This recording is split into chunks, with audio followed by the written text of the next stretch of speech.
नमस्कार दोस्तों, स्वागत है आपका मेरे चैनल में। मैं आशीष सिंह। आज मास्टरिंग गो लैंग्वेज के पार्ट 6 में हम डिस्कस करेंगे कि फंक्शन गो में कैसे हम क्रिएट करते हैं, यूज करते हैं, और फंक्शन के थ्रू हम कैसे क्लीन कोड राइट कर सकते हैं, रीयूजेबल कोड राइट कर सकते हैं। तो चलिए स्टार्ट करते हैं। हमेशा की तरह मैंने आप लोगों के लिए एक डॉक्यूमेंट बना रखा है, जो आपको मैं शेयर कर दूंगा लिंक। फर्स्ट थिंग क्या है, फंक्शन हमें क्यों ज़रूरत है। फंक्शन क्या करता है, हमें सेम कोड को रीयूजेबल करना है तो हम फंक्शन यूज करते हैं। और फंक्शन के थ्रू जैसे मान लो हमें 2 नंबर ऐड करना है, मान लीजिए, तो हमने एक फंक्शन बनाया जो 2 नंबर लेता है और हमें सम करके उसका देता है। तो हमने फंक्शन बनाया। अब जब भी हम उस फंक्शन को कॉल करेंगे और 2 नंबर देंगे, वो हमें ऐड करके दे देगा। तो हमने सेम पीस ऑफ कोड को बार बार यूज कर सकते हैं हर जगह। इससे कोड भी क्लीन हो जाएगा कि हमें बार बार सेम एडिशन का जो कोड है बार बार नहीं लिखना पड़ रहा। रीयूजेबल हो गया, कोड को ऑर्गेनाइज कर सकते हैं मल्टीपल फंक्शंस में, छोटे छोटे। तो ऐसे हो सकता है। तो ये फंक्शन यूज करने के बेनिफिट्स हैं। अब आते हैं व्हाट इज फंक्शन। फंक्शन है क्या। फंक्शन वही ब्लॉक ऑफ कोड है to perform a specific task. जैसे मैंने बताया, सम करने के लिए हमने बना दिया फंक्शन, एक स्पेसिफिक टास्क हो गया। वो क्या करता है, पैरामीटर्स लेता है, उसको प्रोसेस करता है और फिर उसको रिटर्न कर देता है। ठीक है, ये क्या करता है फंक्शन, आपकी रीडेबिलिटी इंप्रूव कर देगा। आप बहुत सारे फंक्शंस में लिखोगे तो आप इजीली समझ सकते हो, रीयूजेबल हो सकता है और टेस्टिंग करना आसान हो सकता है चीज़ों को। तो होप आप लोगों को फंक्शन क्या है समझ में आ गया होगा। अभी आते हैं डिफाइन द फंक्शन। फंक्शन को डिफाइन कैसे करते हैं। फंक कीवर्ड यूज होता है गो में, उसके बाद फंक्शन का नाम, फिर पैरामीटर, फिर उसका पैरामीटर का टाइप, मतलब किस टाइप का पैरामीटर है, और फिर यहाँ पे रिटर्न का क्या टाइप है, और फिर हम कर्ली ब्रेसेस लगा के बॉडी के अंदर जो भी हमारा लॉजिक या जो भी हमारा ब्लॉक ऑफ कोड है वो लिखते हैं, जिससे हमें उस फंक्शन से क्या परफॉर्म कराना है वो चीज़ें होती हैं। अब आते हैं हम, अगर देखा जाए कि एग्जाम्पल के तौर पे, तो फंक्शन ग्रीट नेम स्ट्रिंग, इसमें हमने क्या किया, कॉल किया हेलो और उसके बाद जो नेम दिया और उसको हमने कॉल कर लिया। चलिए सेम फंक्शन को हम लोग खुद रन करके देखते हैं। तो हमने इसको कॉपी कर लिया और यहाँ पे आ गए। हम क्या करेंगे, यहाँ पे हमने फंक्शन को कॉल कर लिया, मतलब बना लिया फंक्शन ग्रीट, और हमें क्या करना है, हम कुछ भी कर सकते हैं। ये बहुत सारे नाम एआई ने मुझे सजेस्ट कर दिए। लेट से इसको रन करते हैं, लास्ट में हम डिलीट कर देंगे बाकियों को। अब इसको रन करने के लिए क्या होगा, गो रन 06, फाइल का नाम हमने रन किया, क्या हो रहा है देखिए, hello Ashish, hello John, hello डू एलिक, ऑल दिस थिंग। तो चीज़ें आ गई। हम बाकियों को डिलीट कर देते हैं अभी के लिए।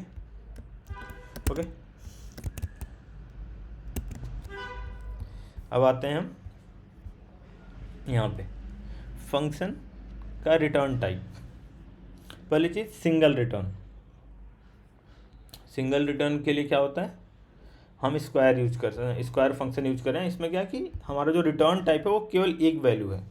तो अगर हम मान लो फंक्शन यूज करते हैं जो कि एक नंबर लेता है और उसका स्क्वायर करके रिटर्न करता है, ठीक।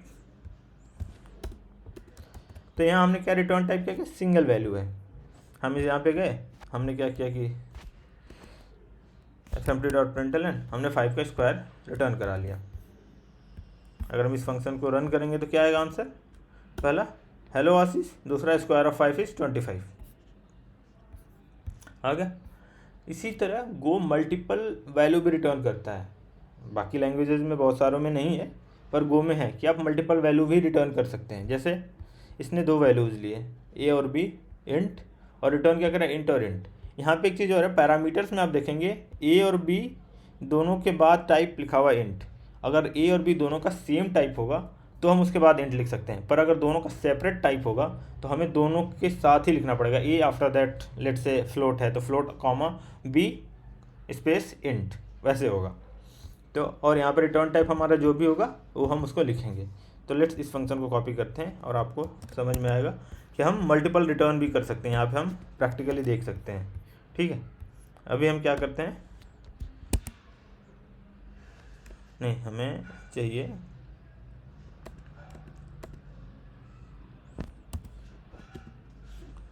डिवाइड 10/3। ओके, तो हमने 10/3 करेंगे तो क्या होगा, आंसर आएगा 3 आएगा और उसका जो रिमाइंडर होगा वो 1 आएगा। तो देखिए 3 और 1 आ गया, करेक्ट।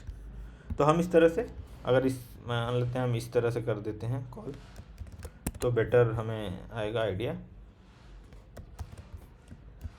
ओके, और इसमें बताएगा कि 10/3 करने पे हमारे पास 3 डिवाइड करने के बाद आता है और रिमाइंडर 1 आता है। ओके, ये समझ में आ गया।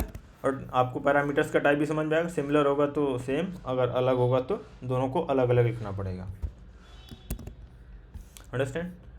तीसरा आता है नेम्ड रिटर्न वैल्यू।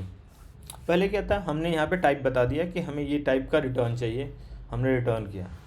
अब हम नेम्ड रिटर्न करें। नेम्ड रिटर्न में क्या होगा, जैसे हमने दिया ए और बी पैरामीटर दिया इंट, और यहाँ पे सम रिटर्न कर दिया। तो अब हम सम में जो भी वैल्यू होगी, ओनली हमें यहाँ पे नहीं बताना कि कौन सी वैल्यू रिटर्न करनी, हम जस्ट रिटर्न फंक्शन लिख देंगे और सम में उस टाइम जो भी वैल्यू होगी वही रिटर्न हो जाएगी। तो हम ये हमारे पे डिपेंड करता है कि हम सम में वैल्यू बिफोर रिटर्न क्या रखते हैं। ऐसे रिटर्न को नेम्ड रिटर्न, क्योंकि रिटर्न टाइप का हमने नाम दे दिया है। ओके, और हम इसको अगर कॉल करें, अब हमने 5 और 3 देंगे तो यार 5 और 3 ऐड होके 8 हो जाएगा। तो अब सम में 8 होगा तो रिटर्न 8 हो जाएगा।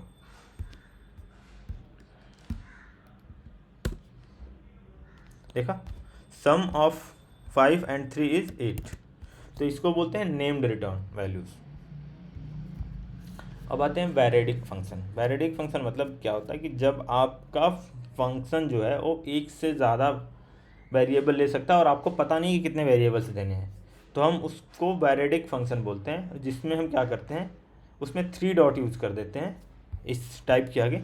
अब इस नंबर क्या है, ये एक से ज़्यादा भी ले सकता है, मतलब जितने भी, अगर आपके 2 हैं तो 2 लेगा, 3 है तो 3 ले लेगा, वैसे आपकी डिपेंडेंसी पे है। तो जैसे हमने फंक्शन बनाया, इसमें हमने वैरिएडिक फंक्शन बनाया, और वैरिएडिक फंक्शन बनाने के लिए क्या करना है आपको आपका पैरामीटर, उसके बाद 3 डॉट, उसके बाद उसका टाइप। हाँ, यहाँ पे टाइप सिंगल रहेगा, आप मल्टीपल टाइप्स नहीं कर सकते अगर वैरिएडिक फंक्शन बना रहे हैं। अब इसको कॉल करने के लिए क्या होगा, हमने क्या किया, 1 2 3 4 कर दिया। तो इसमें इसने क्या किया, 3 वैल्यूज़ लिए और इसको रन कर दिया। तो 6 है। अगर आप अब इस पर 4 भी ऐड कर देंगे तो भी ये फंक्शन रन हो जाएगा, क्योंकि वैरिएडिक है, एक से ज़्यादा कुछ भी ले सकता है। ये 10 आ गया। तो आपको समझ में आ गया होगा कि वैरिएडिक फंक्शन कैसे काम करता है। अगर हम इसमें केवल 1 डालें तो क्या होगा, एक्सपेरिमेंट करें। 1 वैल्यू हमने डाल दिया, लेट से क्या आंसर आ रहा है, 1 आ रहा है, मतलब 1 पे भी वर्क करेगा, 1 से ज़्यादा पर भी करेगा। तो हम इसको 1 से ज़्यादा ही कर देते हैं, बेटर रहेगा। ओके, अब रिकर्सिव फंक्शंस वो होते हैं जब सेम फंक्शन अपने आप को बार बार कॉल करता है। अगर कोई टास्क ऐसा है जो सेम बार बार कॉल करना है, जैसे हम फैक्टोरियल निकालते हैं, क्या होता है, वो नंबर का पिछले वाले नंबर से मल्टीप्लिकेशन होता है। अगर हमें 5 का निकालना है तो 5 × 4 × 3 × 2 × 1 होता है। तो क्या हो, 5 इंटू पीछे वाला नंबर 4 इंटू 4 में क्या हो, 3 का कोया, 3 में 2 को 1 को। तो हम क्या करते हैं, इसमें एक बेस कंडीशन रखते हैं कि अगर n = 0 होगा तो हम रिटर्न 1 कर देंगे, यहाँ पे फंक्शन क्लोज हो जाएगा। और अगर नहीं तो क्या होगा, अगर n 0 से बड़ा है तो उसके पिछले वाले नंबर से -1 करके मल्टीप्लाई होगा। तो सेम फंक्शन को हम माइनस करके कॉल करते हैं, मतलब फंक्शन कॉल देमसेल्फ। अगर वो फंक्शन अपने आप को बार बार कॉल करता है तो उसको रिकर्सिव फंक्शन बोलते हैं। तो हम काम करते हैं, इसको एक बार रन करते हैं, आपको दिखाते हैं रिकर्सिव फंक्शन कैसे काम करता है। ये हो गया। यहाँ पे क्या, एक फंक्शन फैक्टोरियल बना है, इसमें एक पैरामीटर n ले रहा है और रिटर्न इंट कर रहा है। हमने इसमें बेस कंडीशन डाला कि जब भी n 0 होगा तो रिटर्न 1 कर देना, यहाँ फंक्शन स्टॉप हो जाएगा। और नहीं तो क्या होगा, वो नंबर जो आया है और उसके पीछे वाले फैक्टोरियल से उसमें ऐड कर देना। तो n-1 पे हमने फिर सेम फंक्शन को कॉल कर दिया और ये स्टैक में जाके स्टोर होता है। पहले 5, उसके बाद 4, उसके बाद 3, उसके बाद 2, और उसके बाद जब बेस फंक्शन आ जाएगा तो वहाँ से फिर जस्ट स्टैक से पॉप करना शुरू कर देगा। 1 into multiply 2 into 3 into 4 into 5 ऐसे होगा। चलिए हम लोग इसको कॉल कर लेते हैं, factorial of 5, let's say factorial of 10 भी कर लेते हैं, 0 भी कर लेते हैं, मतलब जो बेस कंडीशन है। फैक्टोरियल ऑफ 5 120 और फैक्टोरियल ऑफ 0 1, क्योंकि बेस कंडीशन पहले मैच हो गया तो रिटर्न 1 कर दिया। मुझे लगता है कि आप लोगों को शायद फंक्शंस के बारे में समझ में आ गया होगा, और अगर आपको कोई डाउट होगा तो मुझे कमेंट में बताइएगा, मैं आपकी हेल्प करूँगा। अगर आपको प्रैक्टिकल कुछ करना है तो आप काम करिएगा, दो तीन मैंने फंक्शंस लिखे हुए हैं, इसको करिएगा। जैसे write a function to return square of a number, इसका मैंने कर रखा है, पर आप खुद से लिखिएगा अलग अलग टाइप का, लाइक नंबर फ्लोट लेके स्क्वायर करिएगा, इंट लेके करिएगा। दूसरी एक right a function that return minimum and maximum of the two values, उसके लिए आप फंक्शन लिखिएगा, कैसे लिखेंगे। और यहाँ फैक्टोरियल का क्या है, आप फिबोनाची को कंप्यूट करिएगा रिकर्सिव फंक्शन के थ्रू।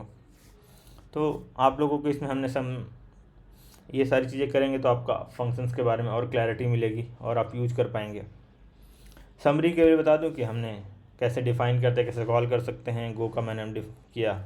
पैरामीटर्स कैसे हो सकते हैं, रिटर्न वैल्यूज़ कैसे हो सकते हैं, नेम्ड रिटर्न, मल्टीपल रिटर्न से सारी चीज़ें। पैरामीटर्स में आप सिंगल टाइप में कॉस्ट कर सकते हैं अगर बहुत सारे वेरिएबल का सेम नाम है। वैलिडिक फंक्शन के बारे में हमने डिस्कस किया, रिकर्सिव फंक्शंस के डिस्कस किया, और मल्टीपल एंड नेम रिटर्न के बारे में डिस्कस किया। तो होप आप लोगों को वीडियो अच्छा लगा होगा। कोई भी अगर डाउट हो करिएगा। अगर आपको वीडियो अच्छा लगा तो लाइक करिएगा, अपने दोस्तों के साथ शेयर करिएगा, और चैनल को भी सब्सक्राइब करिएगा। Thank you, have a nice day.